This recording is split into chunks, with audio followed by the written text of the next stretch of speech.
this is Mackenzie. Hey, this is Owen. Don't forget to like our show and subscribe. This podcast is brought to you by the Love and Kindness Project Foundation. What is one thing that you could do to think, speak, or act kindly today? Go to loveandkindnessproject.org to learn more. Before we begin this podcast, if you or someone you know is in crisis or needs emotional support, there are tools that can help. So get yourself a pen and paper or open a note-taking app on your phone or computer. Feel free to pause this episode while you get yourself ready. The episode starts at 1 minute and 6 seconds. You can call Talk Suicide Canada at 1-833-456-4566. You can text 45645, which is coming in the fall of 2023. In Canada, you can also call 988, the Kids Help Phone at 1-800-668-6868. The Trans Lifeline in Canada is 1-877-330-6366. And in the United States, 1-877-565-8860, or call 911. You are not alone, and you do not have to be alone. I would like to honor and recognize the traditional and unceded territories of the Katzie, Kwantlen, and Semiahmoo nations on whose territory I live, work, and play.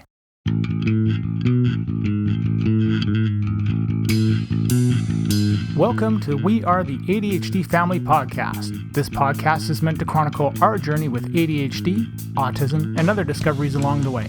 I reach out to advocates, experts, individuals, and other families that want to raise their voices and empower those on their journey. My name is Mark Smeets, and I am passionate about removing barriers for others through creating connections and building on strengths and practical problem solving. I am married to Siobhan, a parent to 2 wonderful kids, and all of us have ADHD. I want you to feel like you have power and hope. And now, into the episode. I have an honest question for listeners out there. I would like to understand how exactly I am supposed to get glitter, sparkles, and slime off of our cat. Welcome to a bonus episode of We Are the ADHD Family. I've got a neat little story for everyone. And what I'm hoping is that this is going to serve as a different way of looking at quote-unquote meltdowns and tantrums. And before I go any further, I have to tell you how proud I am of Owen. And I'm proud of Mackenzie as well. This may not work in all situations, but this could very well be a very useful option for you if you find yourself in the same situation. So last night, the kids attended a birthday party of a friend, and we haven't been to this place before since like before the pandemic. So there were lots of changes to it, and Owen wasn't exactly happy, but there were lots of video games to choose from, and that was okay. At the end of the night, Owen was desperately trying to get more tickets out of these games. And I know that the night ends at a certain time in this place and everything starts to shut down, but what followed was super callous on the point of the staff that was there. Owen's trying to get enough tickets to get this Star Wars kite, which was 300 tickets, and he also wanted to get this Thanos gauntlet thing, which was 700 tickets. Both my wife and I knew that he didn't have enough tickets to get this gauntlet, but he was super close to the Star Wars kite. So, last-ditch effort, hey, reload the play card, and he furiously began to choose a game and get more tickets as much as he could. So he chose this one game, this Nerf game, Nerf shooting game, video game thing. And a staff member, she walked over to the electrical panel. I didn't see this happening. And she shut the breakers off for all the machines.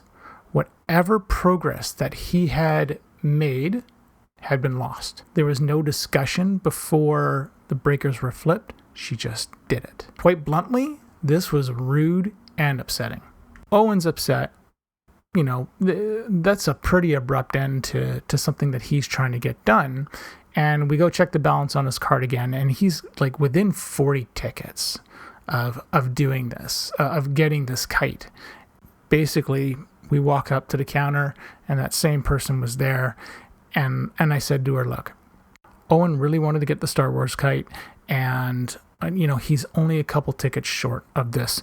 What's the monetary value of those tickets? You take the card, and I'll just give you whatever the amount is. And the first thing the staff member said was, well, we were on her time now and she's not getting paid. But then she took the card, looked at what the balance was, even though I already told her, and she decided to just she gave us the kite, took the balance of the tickets off, and that was it. So remember in the beginning that he wanted both the kite and that gauntlet. Well, we walked away, and I'm still shocked that we walked away with something. And I'm super, you know what, honestly, despite the experience of what that person did and shutting everything off, I really am very appreciative of the fact that she gave us the kite. Like, nice, thank you. But I'm sure as some of you that are listening that have kids who are autistic know that if there's something not quite sitting right in your head, like in somebody's head where it doesn't match what the expectation is, I mean, hey, it could be, it could be aliens walking on Earth and it ain't going to be good enough. So we left the facility, but I tell you, Owen was so mad. And it didn't matter that he had the kite. None of it mattered because it was really the Thanos glove that he wanted. And the other thing I should point out too is that sometimes there's no amount of Dr. Ross Green that can help sit there, come up with plan A, plan B, plan C. Like, none of it's going to help. So we get into the car. Let me tell you, I drove home quite fast. But we didn't get to bed until midnight. I stayed up with him and we were watching Star Wars Rebels on Disney just because I had to let him calm down. So that was the best way to do it. So this isn't about not getting an item, and this isn't about a temper tantrum. And I think most parents know that, when you just focus on the behavior of anybody, let alone a child, you make things worse. Right? The feelings that have led up to that explosion or what have you, they've been ignored and not acknowledged. And that's always a danger. So when I woke up this morning, I told Owen that we were going to write a letter and he was going to help. I just did a quick recording of the letter, and I'm going to put this at the end of this episode. So you can go have a listen to what I actually wrote at the end. Just fast forward ahead. But what I realized this morning when I woke up was this really is Owen's first lesson in advocacy. It was an eye-opening moment for me. Owen was right to be angry. Now, the events leading up to that and maybe getting worked up over the two items, you can argue as much as you want about is that valid or not, but his anger was correctly placed. Here he was in the middle of something, somebody just sits there and cuts the power. I mean, I swore under my breath. It just wasn't good, but he expressed himself correctly. So when we woke up this morning, we talked about it, and I told him that his anger was correctly placed. He wasn't wrong for feeling what he felt. It was rude. I was mad. And so that's when I told him that he and I are going to write this letter together.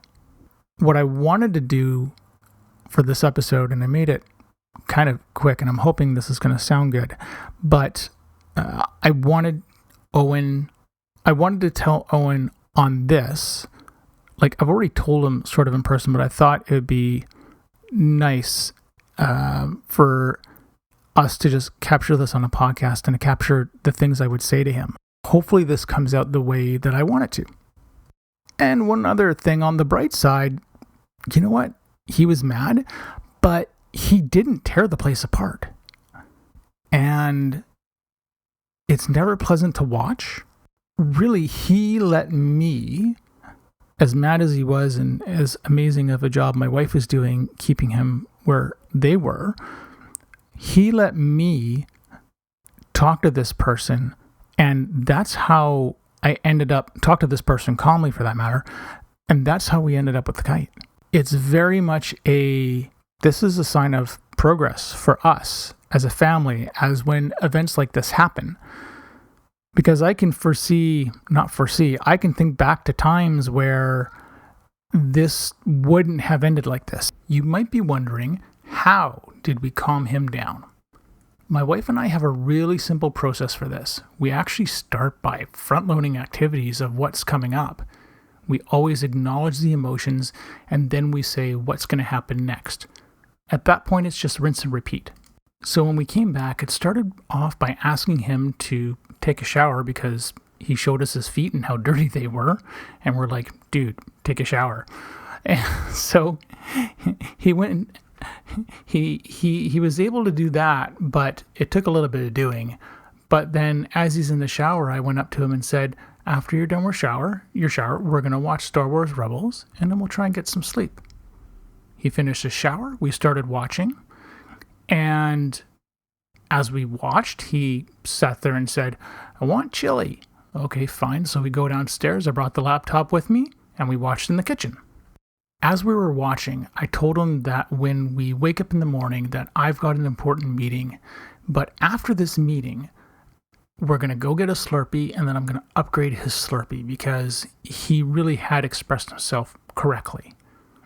At about midnight, we went upstairs and he fell asleep in my wife and I's bed. Unfortunately, he cried himself to sleep, but it was because he felt that things were so unfair.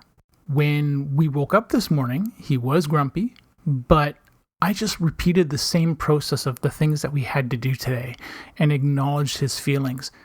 And quite honestly, this has been an awesome day, like really good. So that's our insight into the process of what we do. Here is the 20-second kindness break.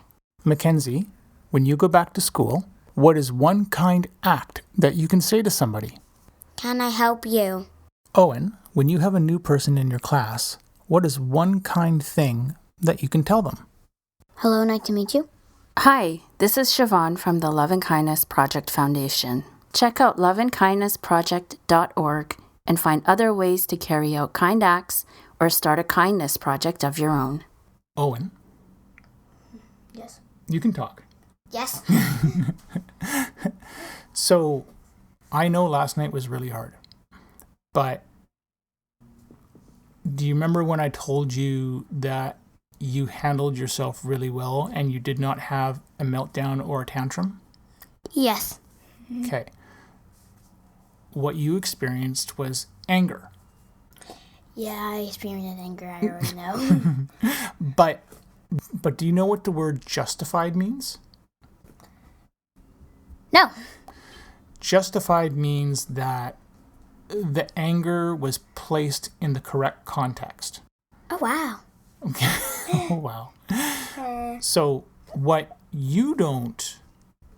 I told you this morning, right, is you don't realize that this is your first lesson in anger, and this is your first lesson in being an advocate, in fighting for correcting a wrong. Oh, what? You weren't wrong for being mad last night. You weren't wrong for expressing yourself.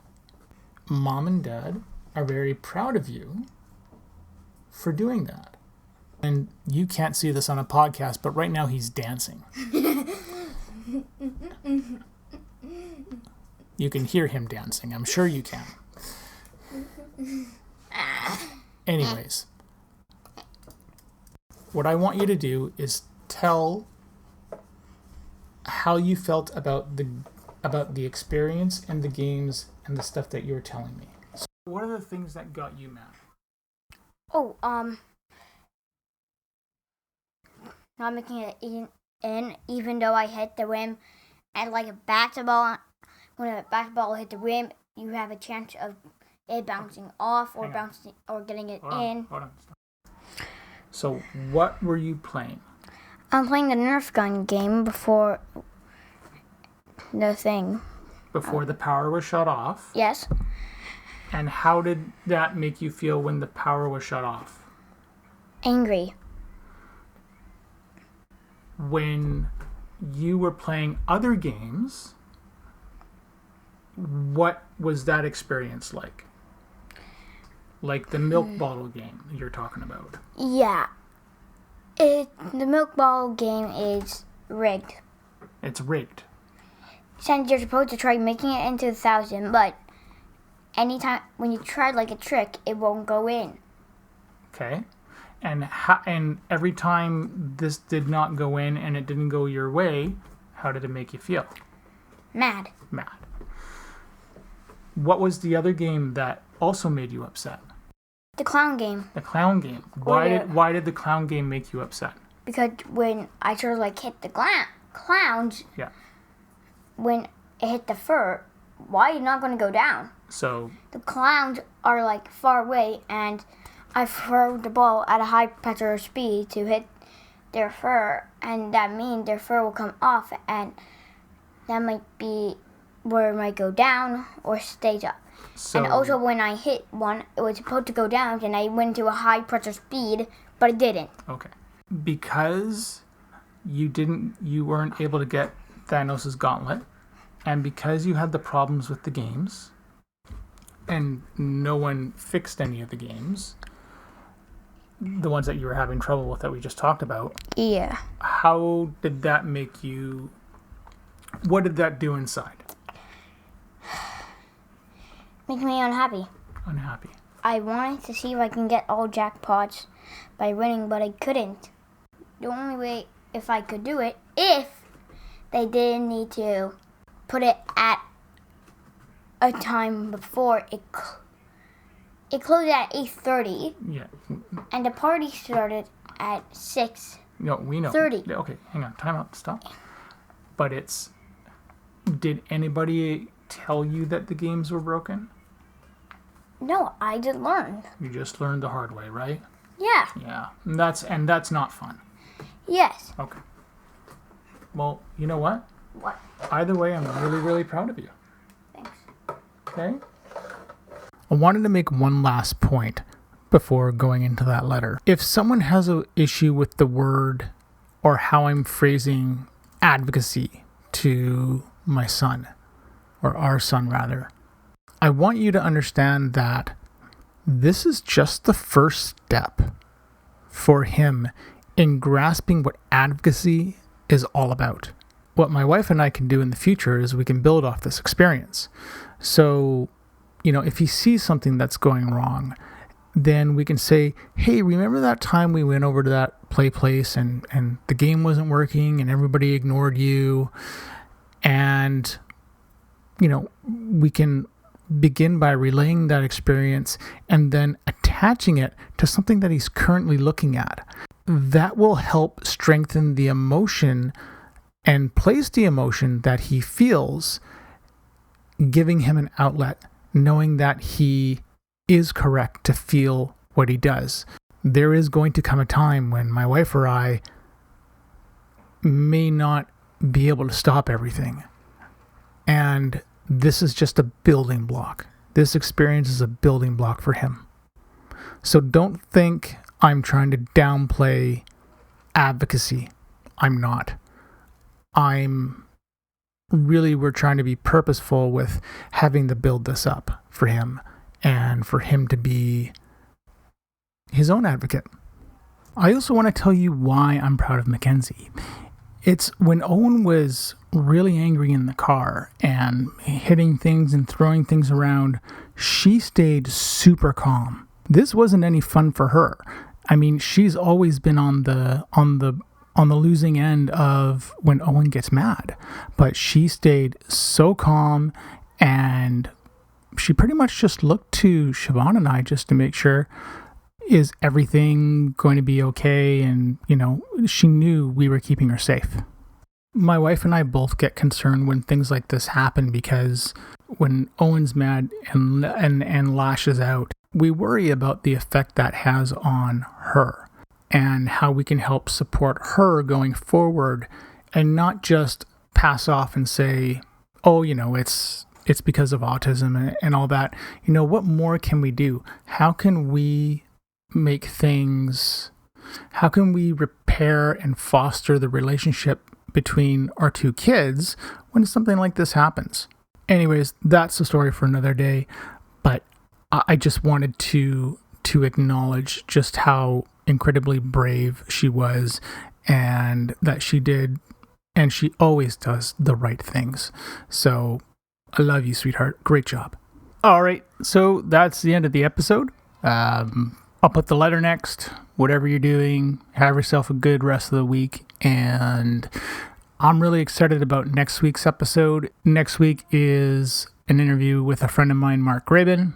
We're going to find out about his experience with ADHD and how he may or may not have it. And so you have to listen to the episode to find out. Dear, I'm not going to name the company. My kids attended a birthday party on August 15th. We did not, however, have a pleasant time. We've been going to this location for years, and this was the first time we had been back since the pandemic. At the end of last night, my son Owen was desperately trying to get more tickets for items that he wanted. I understand that the night ends at a specific time, but what followed was quite callous. In the spirit of transparency, my son is autistic. My wife and I were trying to facilitate a smooth transition exiting the facility, but unfortunately that did not quite work. He was trying to get enough tickets to get a Star Wars kite, which was 300 tickets, and also get a Thanos gauntlet for 700. We knew that he didn't have enough tickets for the gauntlet, but was very close to the kite. We had reloaded the card. He furiously began to play games and get more tickets. Unfortunately, in the middle of one game, a staff member shut the breakers off for the machines, and he lost whatever progress he had made. There was no discussion or anything before or after the breakers were turned off.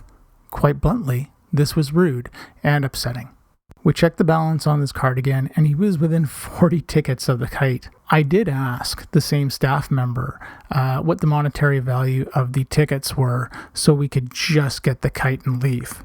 Two things happened. The staff member said that, hey, we're on her time now, and she's not being paid.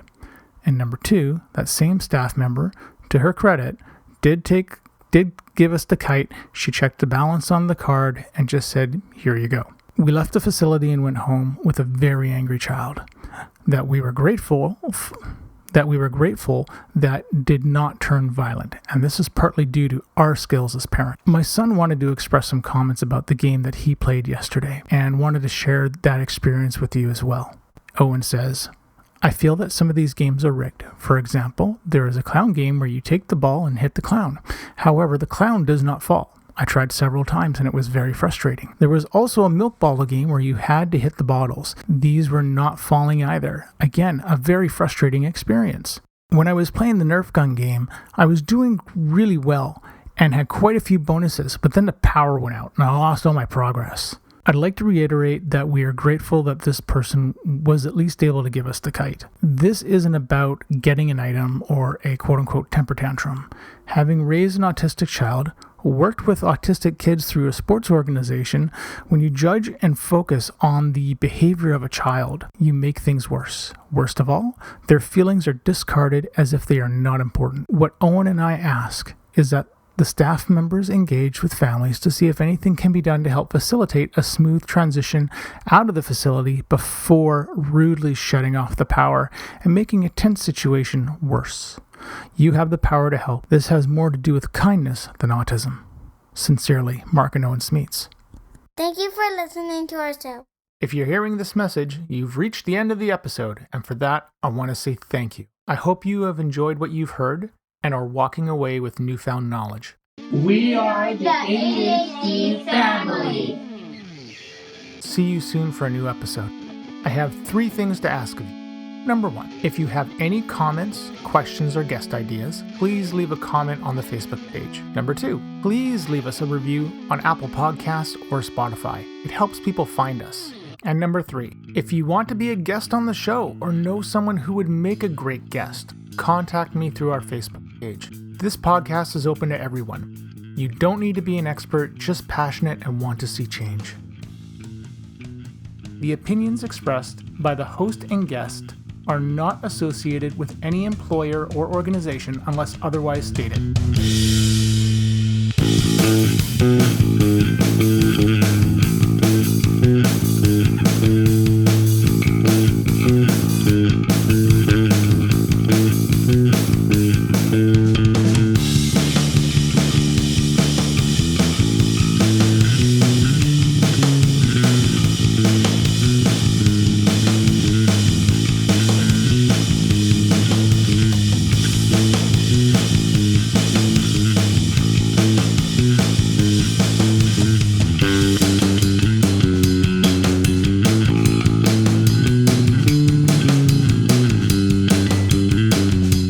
medical information on this site and podcast is provided as an information resource only and is not to be used or relied on for any diagnostic or treatment purposes. This information does not create any patient-physician relationship and should not be used as a substitute for a professional diagnosis and treatment. Please consult your healthcare provider before making any healthcare decisions or guidance about a specific medical condition. The show, host, and its guests expressly disclaim responsibility and shall have no liability for any damages, loss, injury, or liability whatsoever suffered as a result of your reliance on the information contained in this site or show. By visiting this site and listening to this show, you agree to the terms and conditions, which may from time to time change or be supplemented by the show host.